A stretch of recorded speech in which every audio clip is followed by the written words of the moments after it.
Greetings guys and girls and fellow gamers, my name is Kicks and welcome back to 7 Days to Die, where we're still building like maniacs because we want to get that fort finished, and I'm gonna have to build a lot of more concrete. So we're gonna have to burn a lot of concrete, we're gonna have the fortress running down there 24/7, and in the meantime we're gonna be using wood and wood log spikes, and we're gonna be making more of them, and we're gonna be digging all this jazz up, and we're gonna place them, because in the last episode the horde did quite a number. Actually, it was only Screamer horde and it actually got nearly through. So we need the spikes. Now before we get started, I have temporarily applied a UI mod to this game. Now gameplay has not been touched, nothing's changed, there's no mod on this game. It's purely UI, and the reason it is a UI modder has reached out, said, hey, I'm working on something, it's in development, I would like to get some feedback. So I'm putting this in my vanilla game for the next couple of episodes, just so you guys can, if you want to, you don't have to, you know, leave some comments and opinions on what you like, what you don't like, what you would like to see different, what you would like to add, if you would, or what you would like to see added or not. And that's the reason behind that. So just to highlight a couple of differences, you can see everything is see-through now here. You have the red numbers, you have the black background, you can see that here. If you look into something bright, it's like kind of a blood pattern effect. And on the right there as well, on the bottom right, you can see that as well, beside the club, and it's where the ammo goes.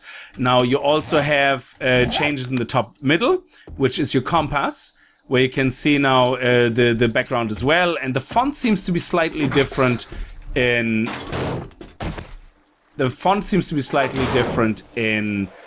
the middle as well. On the status effects now, that's why I was running into my spikes again, like in Egypt, you can see now on the top left.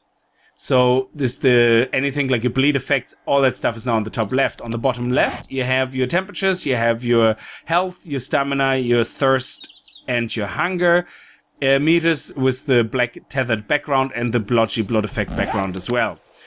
Now, if you would like to comment on it or have an opinion on it, leave it in the comments below, aimed at the modder, of course, and there's no point shouting at me, okay? And leave your feedback there, please, and keep it clean. That's all I have to say. Now, I'm only gonna have it for a couple of episodes because I actually want to keep this series mod free and play it as vanilla is, so that we experience the game as it is intended by the developers. That's what I have the modded series for, to apply mods, but I didn't want to apply that UI mod to the Valmod series, because Valmod already has a UI mod as part of the mod, and I didn't want them to clash or, you know, break the game or the save game or something. Anyway, now, while I'm there updating you guys, also, Valmod will be releasing a new patch, which might get me to restart the world. Not here in the vanilla, in Valmod. I just want to mention it here in vanilla, so that you guys can also please leave in the comments if you have an issue with that, because what basically is going to change is all the recipes have been changed into perks now. So you can, it gives you more flexibility, I think, because you can now spread your points where you want and learn the things you want to learn, and it makes you feel like you're more in control of your character's growth and experience, and you experience the character progression more your way, which I think that's what it leads to. Now, of course, what that means is that your save game file, if you're using Valmod, will be broken. It basically will reset all your character's perks that already were earned, because this is usually what happens when you start your save game app. Now, I have a choice. I could cheat all my perks I had back in. I don't mind that. That's not a lot of work. Yeah, so I could just make screenshots of where my perks are, what they're set to in the current Valmod patch, and then send the using these screenshots. I just give myself experience points, assign the perks, you know, give myself all the stuff back that I had. However, it is easier to restart the world and not do all that and just start it from scratch, experiencing the new Valmod, because it is actually quite drastically different in the way this works. And I just want to know if you guys are okay with that, or would you rather, or if you prefer me not to restart. So what I'm gonna do is I'm gonna play the next Valmod series on the old patch, regardless of when of the release, and then I will mention it there again. And you guys can let me know. So I just wanted to mention it here so that you guys have plenty of time to have a think about it and let me know. So now all the waffle is done. Let's get started with the episode. Let me get my bearings and get rid of some of that junk, and then we're gonna get cracking. Before we start with the work, while I'm up here, let me just correct myself from the last episode. In the last episode, I basically said, oh, hey, when you make scrap iron frames, yeah, which I can't make here, if you make scrap frames, that only costs 3 iron, and metal trussing cost 40 iron. Okay? Remember that? Well, I was a little bit wrong about that, and you pointed out in the comments, which I'm really grateful for, because I actually did not notice that. This metal trussing costs 40 forge iron, which is different. So the forge iron or the smelted iron is, for each single iron you get 40. So you get 5 smelted iron, which you need 40 of to make one trussing. So 1, 2, that's 10, 20, 30, 40. So 8 will give you 40 iron. That's how much you need. And the same for clay. It's only 1 clay actually, because you get 5 forged clay for it. So this is the resources you need to get trussing. Also, trussing has 1,000 hit points, as far as I know, as I remember. So yeah, if we place this down, it has 1,000 hit points. So here we go. Remember the difference, okay? So 1,000 hit points, there you go. And we place this, and this only has 250 hit points. Now, seeing that 8 scrap iron are giving you 1 trussing, scrap frames are still cheaper with 3, but you also need to upgrade them to get the 1,000. So if I upgrade this guy now, it cost me 8 iron to upgrade. So now we're up to 1, 2, 3, 1, 2, 3, 4, 5, 6, 7, 8, which is 11. So now we're up to 11 iron to get 1,000 strength scrap frames. So, which means the metal trussing is actually cheaper, because it only uses 8 that you smelt in the forge. Now, there is still benefits. If you don't have a forge, or you don't want to wait for the forge to burn the iron, use scrap frames and upgrade them. You only lose 3 iron per block. So my actual thought of them being cheaper was wrong. I just want to make sure that when I'm wrong, that I can admit that very freely, and that I messed up on the numbers there and not taking into consideration the smelting of the iron. And thank you for pointing it out. And I just wanted to get that cleared up, because some people probably just thought like I did and didn't realize that, and now wasting a lot of scrap iron. Again, choice is yours. I still will use these probably in beginning of games when I start new games, because I don't need a forge for them. I just use them. So anyway, let's go downstairs and see the work we have to do. Let's go through here. Now what we have to do is we're gonna have to dig all this up here. And we're gonna have to dig this up as well, because this will be completely... There has to be a spike there, obviously, because all of that has to be spikinated or prepared with spikes. Now, concrete is a pain in the ass. We don't have an auger, which is even worse. But you don't have to watch all this, because I'm gonna do all that in part of that in a time lapse, and do more off camera so that the time lapse moves on as well. So I see you guys in a minute.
underground now. We're underneath the spikes. And this is what I saw Grant Spartan do. And I find this a very good idea because it allows us to repair the spikes underneath.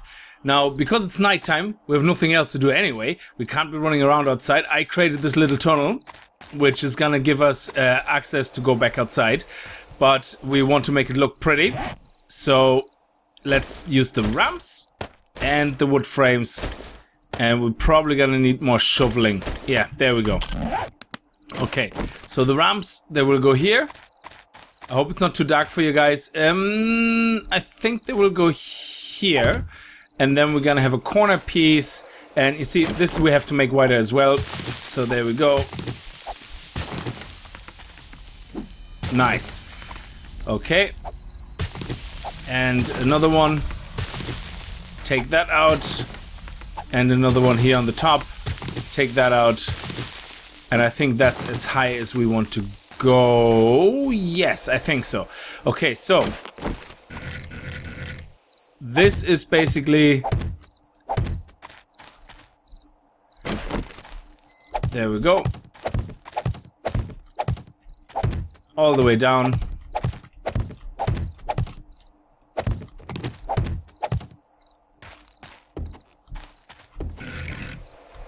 And we do the same here.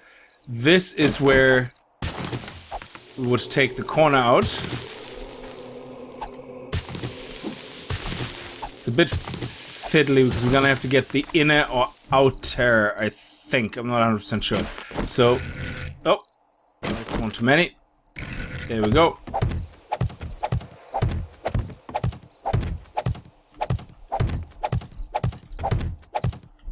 Okay.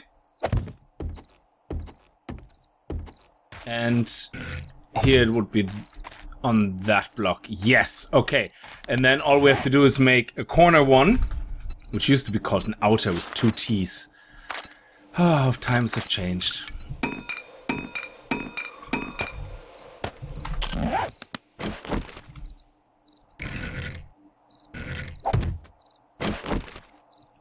There you go.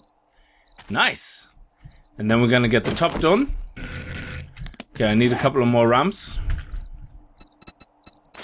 We don't need quite that many, so let's just make it 50.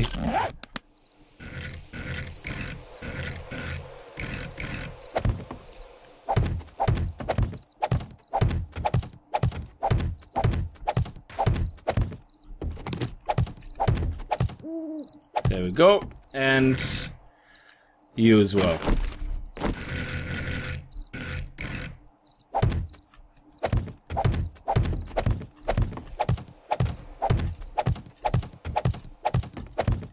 I mean, you guys seem to enjoy the building a lot, so I'm not really too worried about leaving that in.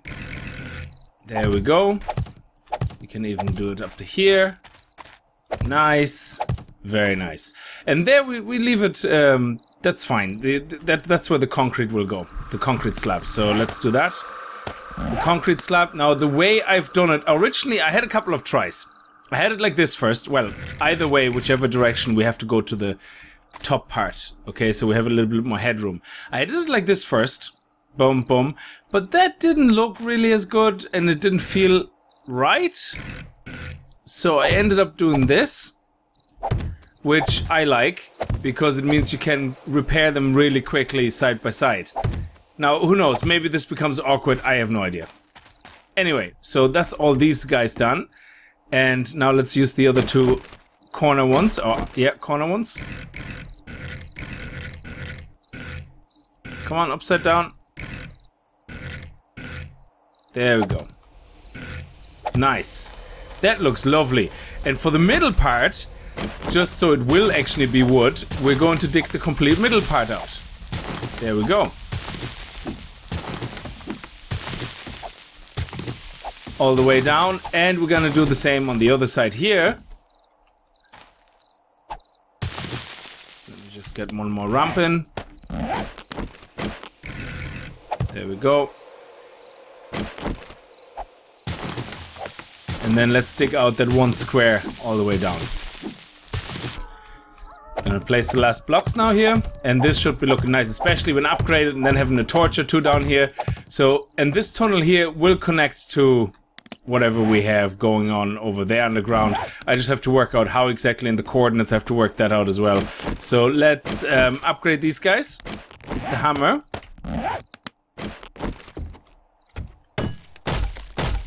Only one upgrade is enough, because this is not for durability.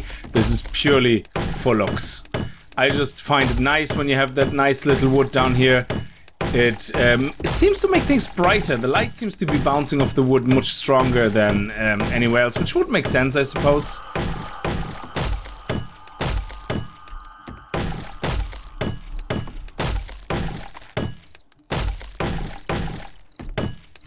There we go. Nice.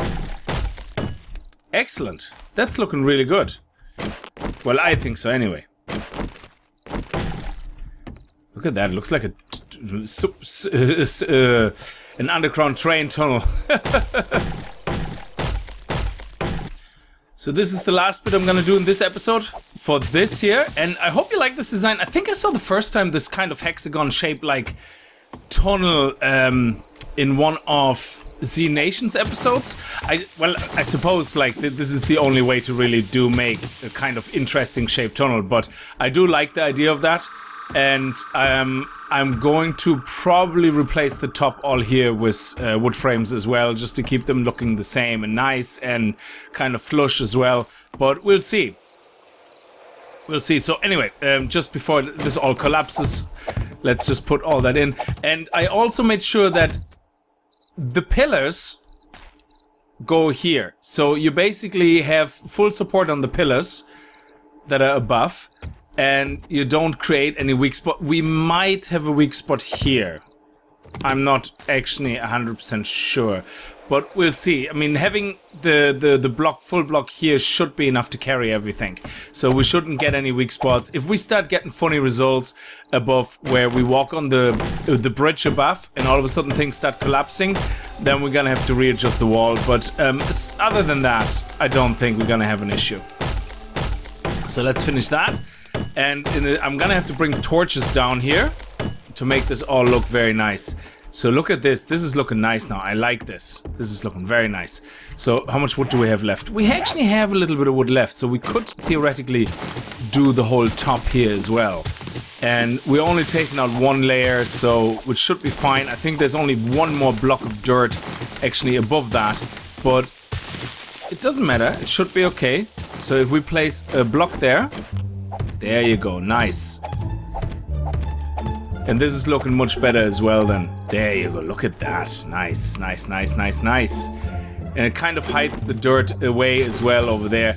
Anyway, I'm going to leave this episode here. Again, there was a lot of building going on between start and stopping recordings and in the time lapse. So I hope you enjoyed it anyway. If you did, remember to kick the like button in the balls. And I hope to see you guys next time. And if you're new to the channel and you like what you see, don't forget to hit that subscribe button. And I'll see you guys next time. Until then, as always, Viel Spaß and happy gaming. Now that is nice. I just couldn't help myself. I had to do the floor as well. It's like I don't suffer from OCD, but it's like an OCD thing. You look at it and go, nah. I mean, look at this now. No light on. This is the torch. Beautiful. And I even took all the dirt out there and put the wood blocks in because it just bothered me so much. You see there that you could see the dirt. So now it's a very nice clean tunnel. And this can be a lovely tunnel system where we're gonna go all the way out here and have like a central crossroad here that goes into this direction as well over there. And goes maybe not along, maybe here, just goes underneath here all the way to the other side of the wall, and that way we have nothing on top and it won't collapse. Oh, this is gonna be so gorgeous. So we're gonna have a central hub right here or something underground. Oh man, and then we plant more trees here. That's gonna be awesome.